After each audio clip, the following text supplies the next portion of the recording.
So, Senator Sanders, what's on your mind right now?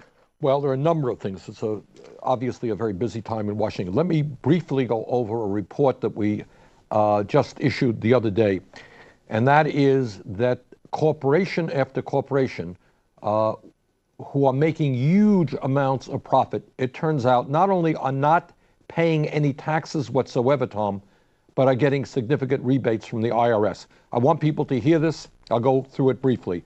ExxonMobil, $19 billion in profits in 2009. They received a $156 million rebate from the IRS. Bank of America received a $1.9 billion tax refund from the IRS, although it made $4.4 billion in profits. Over the past 5 years, GE, one of our larger corporations, made $26 billion in profits. It received a $4.1 billion refund from the IRS. Chevron received a $19 million refund from the IRS after it made $10 billion in profits.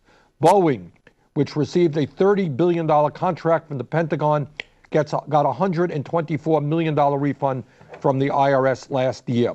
And on it goes. Citigroup, $4 billion in profits, no federal income taxes received, etc. So the point here is right now, as I think most listeners know, we are engaged in a major debate about how you move toward deficit reduction in a way that is fair.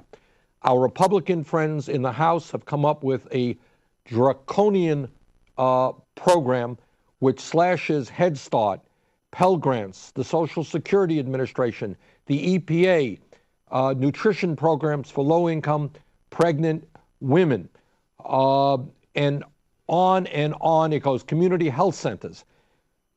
These cuts will have a devastating impact on tens of millions of people who are sick, who need the help of Social Security, who are concerned about breathing clean air and drinking clean water, people who are desperately trying to pay for college education, families who have kids in Head Start. Devastating impact on all of these people.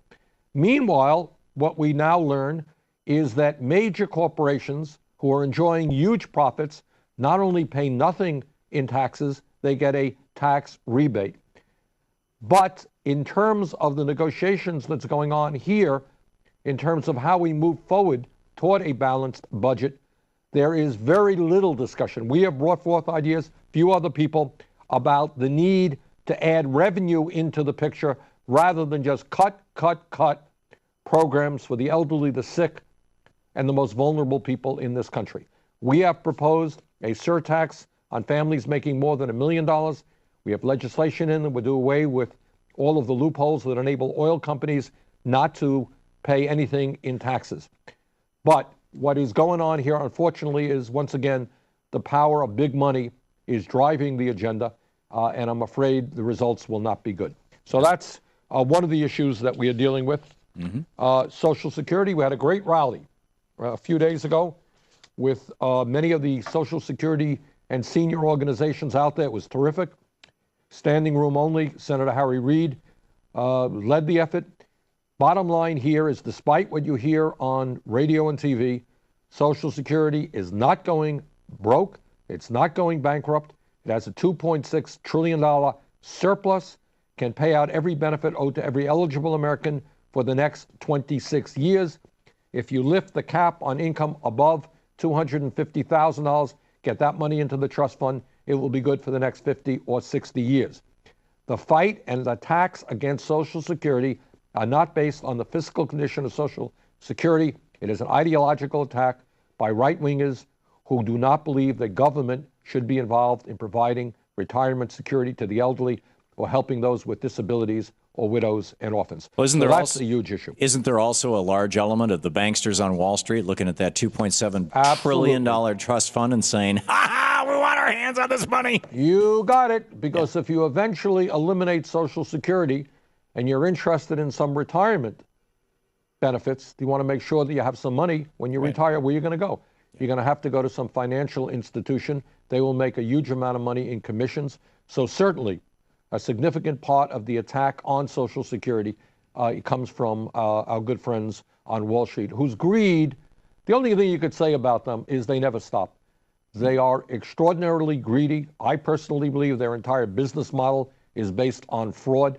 It is astounding that the leaders of Wall Street have not gone to jail for the crimes they committed against the American people in bringing us to the recession we are now.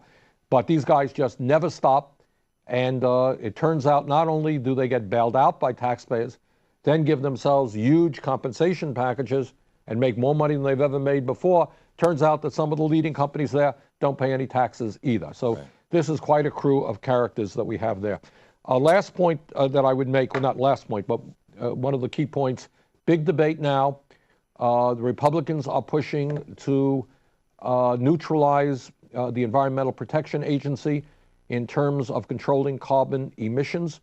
They have almost unanimous Republican support, and unfortunately a number of Democrats in one way or another are supporting that proposal. I think it's a disastrous idea.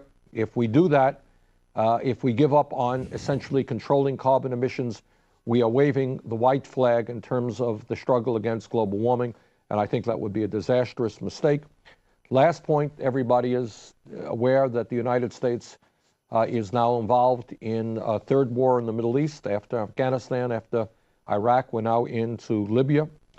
Everybody also knows that this guy Gaddafi is, to say the very least, not a nice guy. He is a thug. He is a murderer.